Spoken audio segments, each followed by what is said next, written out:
Ya bani Israil اذكروا نعمتي التي أنعمت عليكم وأني فضلتكم على العالمين. Pada lafaz bacaan ya bani, pada lafaz kata ya, di sini ada kita hukumi ada bacaan namanya mad tabi'i, yaitu ditandai pada lafaz huruf ya, ada ya berharakat fathah bertemu dengan alif, maka kita namakan dengan mad tabi'i, panjangnya 2 harakat. Kemudian pada lafaz ni, di sini ada mad jaiz munfasil, yaitu mad yang terjadi apabila ada mad tabi'i bertemu dengan huruf hamzah setelahnya. Kemudian biasanya ditandai dengan tanda warna merah berbentuk pedang kecil di atasnya. Itu menandakan dia panjangnya lebih daripada 2 harakat. Nah, apabila ada mad tabi'i bertemu dengan hamzah dan hamzahnya berada di lain kata, maka kita namakan dengan mad jaiz munfasil. Panjang untuk mad jaiz munfasil sendiri yaitu 4 harakat atau 5 harakat dalam riwayat Imam Hafs an Asim, jadi jalurnya Imam Syatibi. Kemudian pada lafal Israila, ini hampir mirip dengan lafal Bani Israil, cuma di sini yaitu kita lihat adanya ro bertemu dengan alif kecil, awalnya berarti mad tabi'i, bertemu hamzah setelahnya datang huruf hamzah yang datang setelah huruf mad, dan kita lihat hamzahnya pada satu kata, pada lafal kata Israil, maka dia kita namakan dengan mad wajib muttasil, yaitu panjangnya berapa harakat, sama panjangnya dengan mad jaiz munfasil, yaitu 4 atau 5 harakat, maka jangan kita kurangi. Misalkan Israila, ini mengurangi kadarnya menjadi 2 harakat, harusnya Israila. Jadi panjangnya bani dan ro itu harus sama. Kemudian pada lafal ila, di sini ada mad badal, yaitu adanya huruf hamzah yang bertemu setelahnya huruf mad, yaitu berupa huruf ya.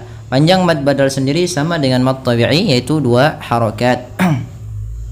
Kemudian di sini ada lafal uzkuru, tapi jangan dibaca uzkuru ketika di sini kita sambung, karena ini alif yang ada ditandai seperti tanda bundaran kecil ini atau bengkok sedikit, ada tambahan sedikitnya, itu alifnya dianggap tidak ada, sehingga langsung ke lafal zal. Hati-hati di dalam melafalkan huruf zal ya teman-teman. Huruf zal ini jangan sampai kita membacanya dengan huruf zai. Contoh Israil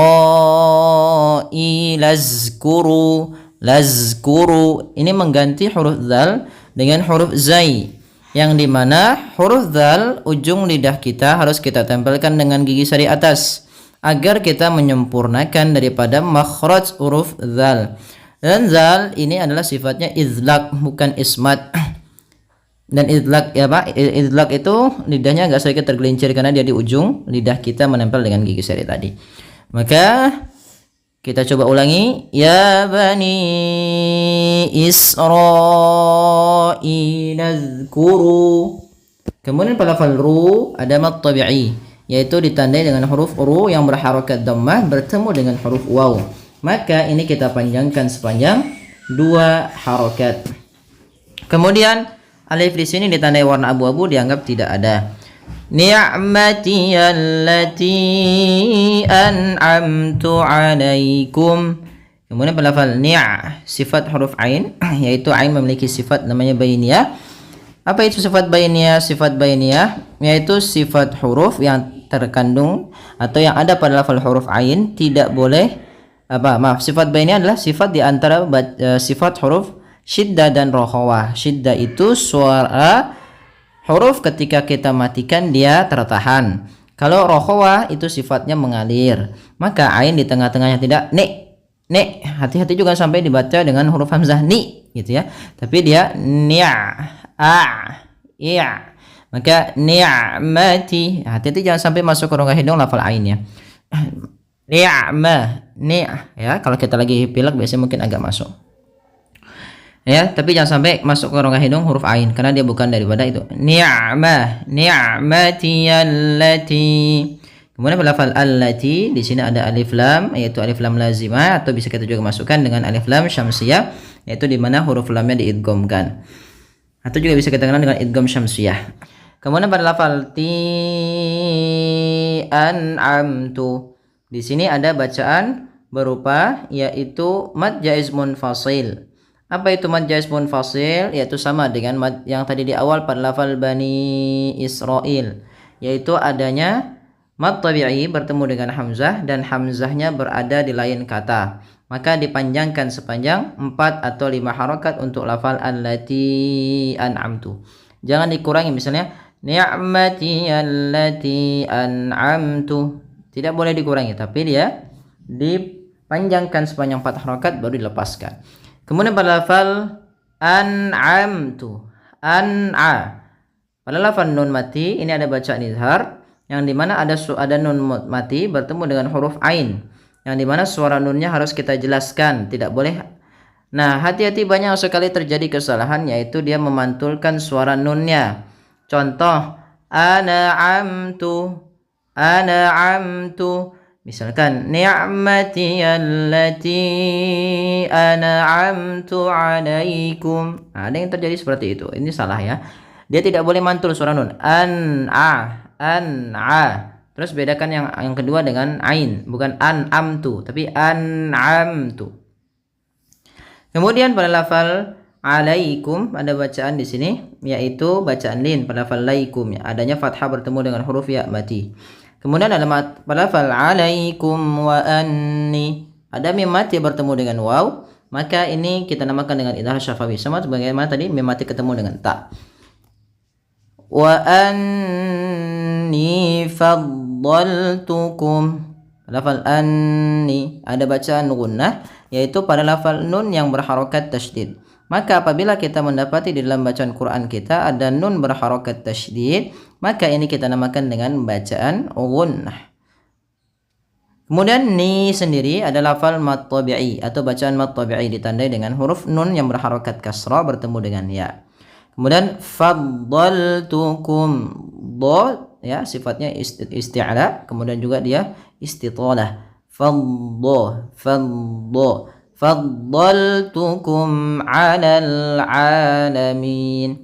Kemudian pada lafal mim mati ketemu ain sama dengan ketemu waw tadi, yaitu izhar syafawi 'alal 'alamin. Al-'alamin ada alif lam qamar ya, yang dimana alif dan lamnya kita tuliskan dan kita baca dengan jelas suara lamnya. Kemudian pada lafal a, yaitu mad tabi'i, pada lafal a ada mad tabi'i, fathah bertemu dengan fathah bertemu dengan alif.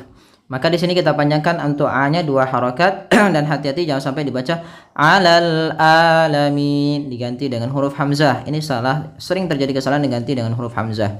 Kemudian berlafal min, ini ada bacaan mad arid lis sukun, yaitu mad yang terjadi di akhir bacaan kita disebabkan karena sukun arid dan sebelumnya ada huruf mad.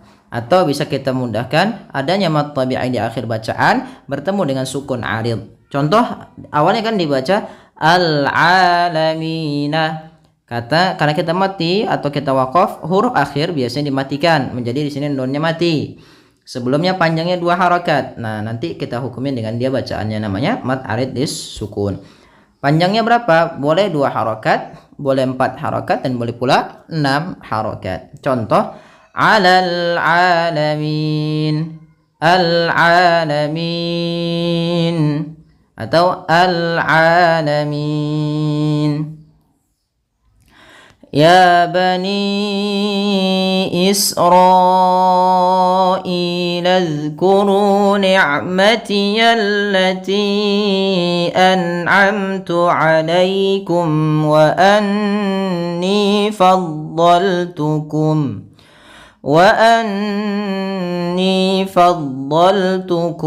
alal alamin. Ya, sadaqallahul azim. Ya, semoga yang sedikit ini bermanfaat bagi teman-teman sekalian. Mohon bantuannya untuk like, share, subscribe, dan juga dibagikan ke teman-temannya supaya mendapatkan manfaat bersama. Terima kasih, kurang lebihnya mohon maaf. Wabillahi taufiq wal hidayah. Wassalamualaikum warahmatullahi wabarakatuh.